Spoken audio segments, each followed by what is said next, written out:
Assalamualaikum warahmatullahi wabarakatuh. Selamat pagi anak-anak. Kembali lagi bersama saya Pak Marari. Di sini saya akan melanjutkan pembelajaran kita, yaitu tentang sistem reproduksi pada manusia.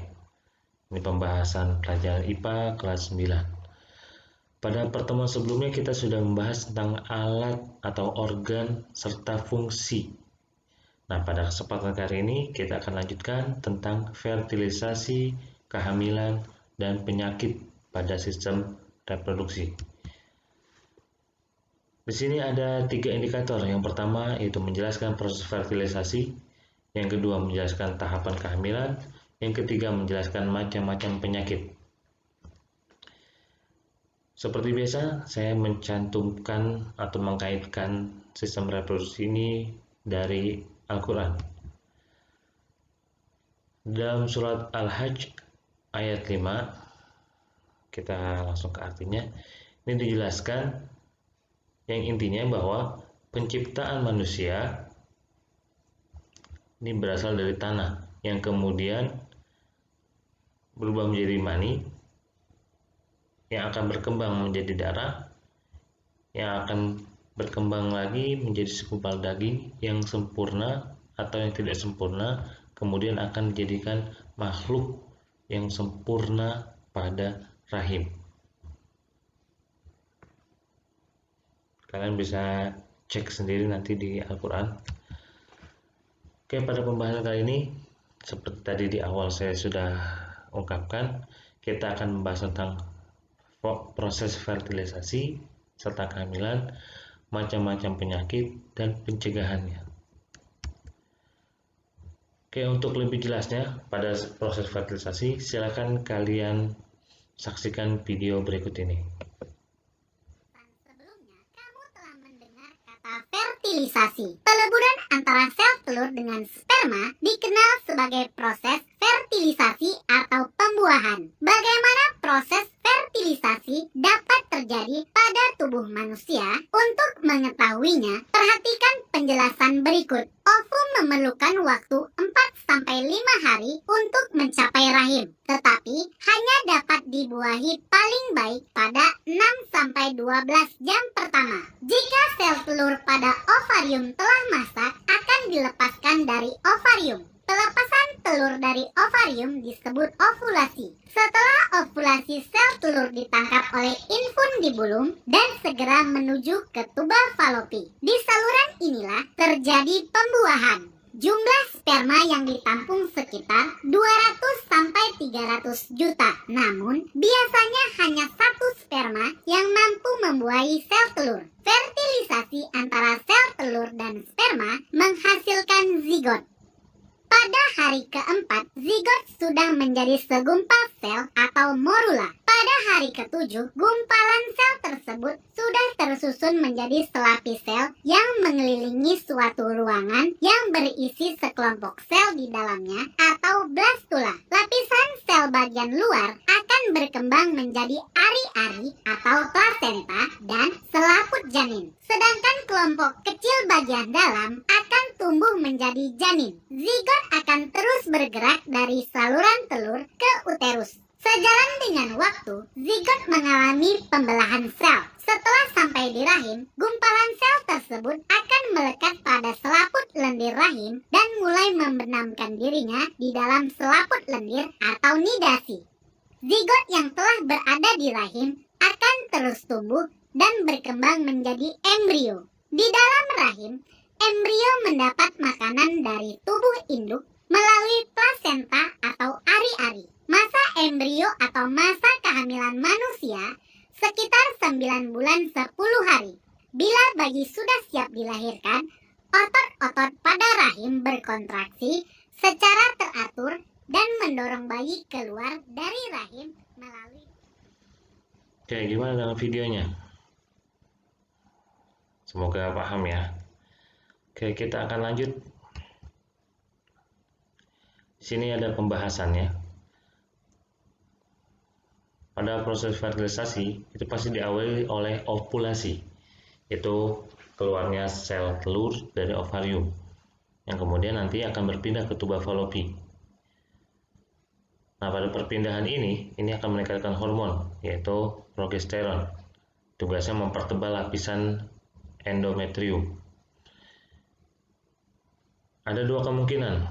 Jika sel telur dibuahi, akan terjadi fertilisasi. Jika tidak dibuahi, maka akan terjadi menstruasi. Nih, jika dibuahi atau fertilisasi, sel telur akan mengalami perubahan sehingga tak ada sperma lain yang dapat masuk. Jadi, dalam fertilisasi, kalau sudah ada satu sperma yang masuk ke dalam ovum, itu maka lapisan pada sel telurnya itu akan terdapat lapisan pelusida yang akan menutupi untuk sel sperma lain yang masuk. Kemudian kalau sudah berkembang dan bergerak, dia akan berpindah ke rahim.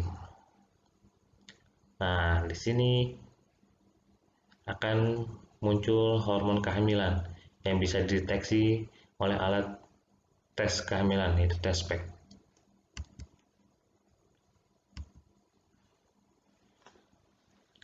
Kita lanjut. Penyakit pada sistem reproduksi. Di antaranya ada keputihan. Ini dialami oleh perempuan. Perhatikan penyebabnya. Infeksi jamur, chlamydia, atau bakteri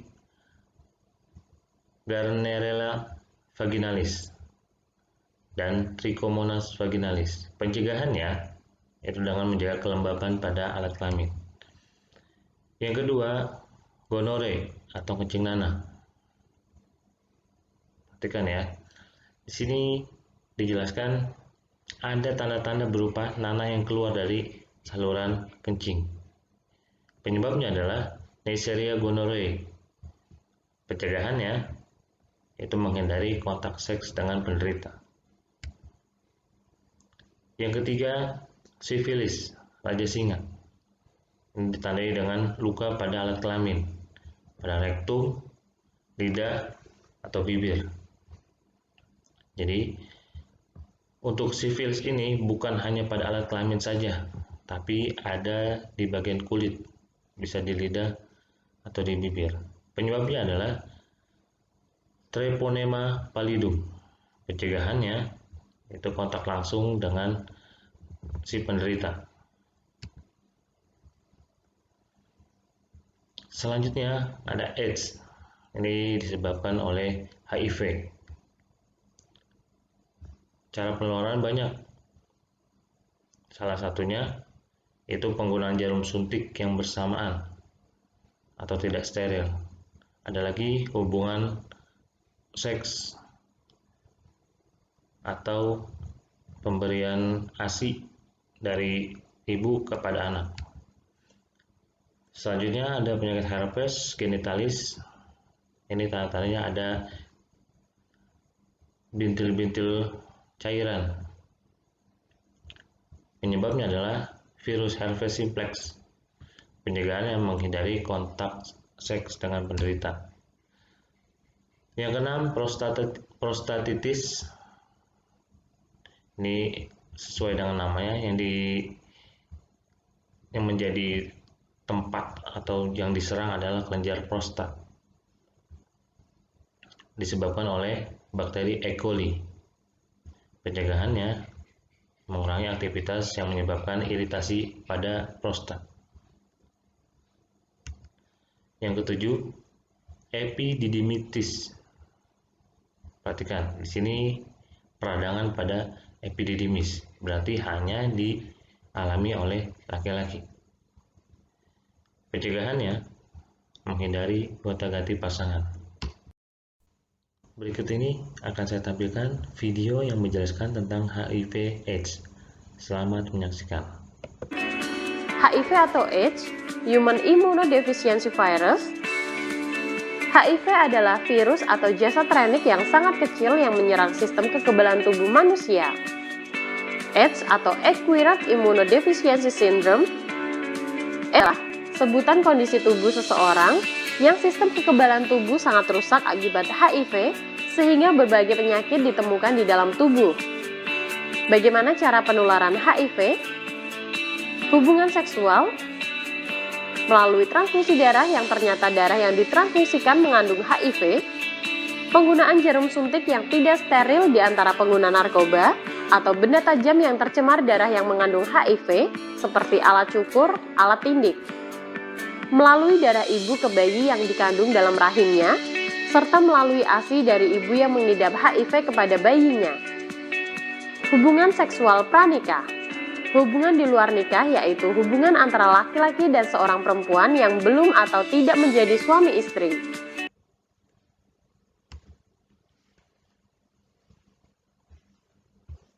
Oke, selanjutnya di sini ada penjelasan tentang kesehatan reproduksi bagi remaja. Kenapa harus jaga kebersihan organ reproduksi? Terdapat rambut di sekitar alat reproduksi atau kelamin, peningkatan kelenjar di sekitar alat kelamin, peningkatan produksi keringat di sekitar alat kelamin. Alat kelamin dan daerah sekitarnya menjadi kotor dan lembab sehingga mudah berkembang biak kuman dan jamur.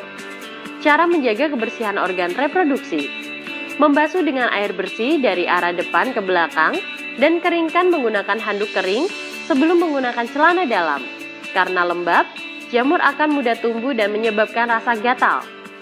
Menggunakan celana dalam yang bersih, tidak terlalu ketat dan berbahan menyerap keringat, dan ganti celana dalam minimal 2 kali sehari. Hal-hal penting dalam menjaga kesehatan reproduksi laki-laki: jika berada di toilet umum, sebaiknya menggunakan air yang mengalir, karena kemungkinan air yang berada di tempat penampungan mengandung bakteri dan jamur. Mencukur rambut kemaluan secara berkala untuk menjaga tetap pendek, agar tidak banyak ditumbuhi bakteri. Di samping itu, ada bakteri baik yang tumbuh di rambut sekitar kemaluan. Menggunakan air bersih untuk membilas alat kelamin sesudah buang air. Pria penting untuk melakukan sunat untuk mencegah penumpukan kotoran pada lipatan luar penis. Jaga kelembapan, jauhi kebiasaan yang meningkatkan suhu alat kelamin, seperti memangku laptop di paha dekat alat kelamin.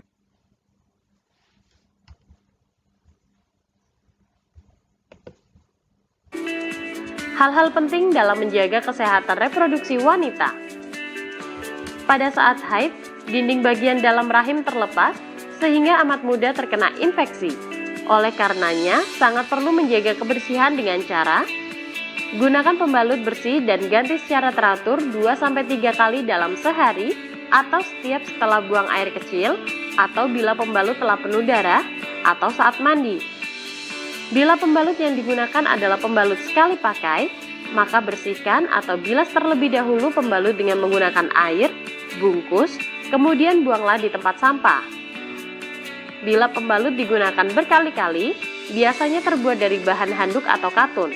Segeralah cuci bersih begitu selesai digunakan dan jemur hingga benar-benar kering, kemudian setrika untuk mematikan kuman dan siap untuk digunakan kembali. Hindari penggunaan panty liner secara terus-menerus karena dapat menyebabkan iritasi. Hindari penggunaan cairan khusus pembersih organ intim secara rutin karena akan mengganggu keseimbangan pH dalam vagina. Bila terlalu sering dipakai, justru akan membunuh bakteri baik dalam vagina, yang selanjutnya akan memicu tumbuhnya jamur, akibatnya muncul gatal-gatal di area organ intim.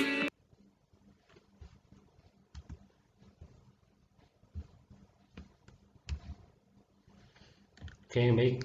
Saya akan simpulkan materi kita pada pertemuan kali ini.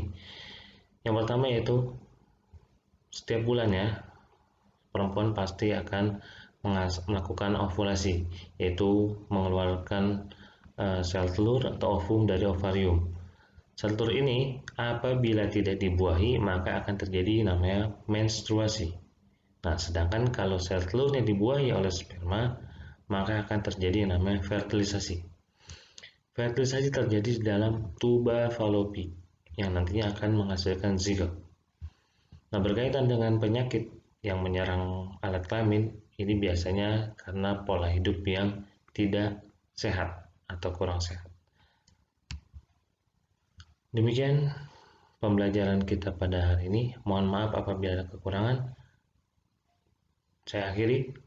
Assalamualaikum warahmatullahi wabarakatuh.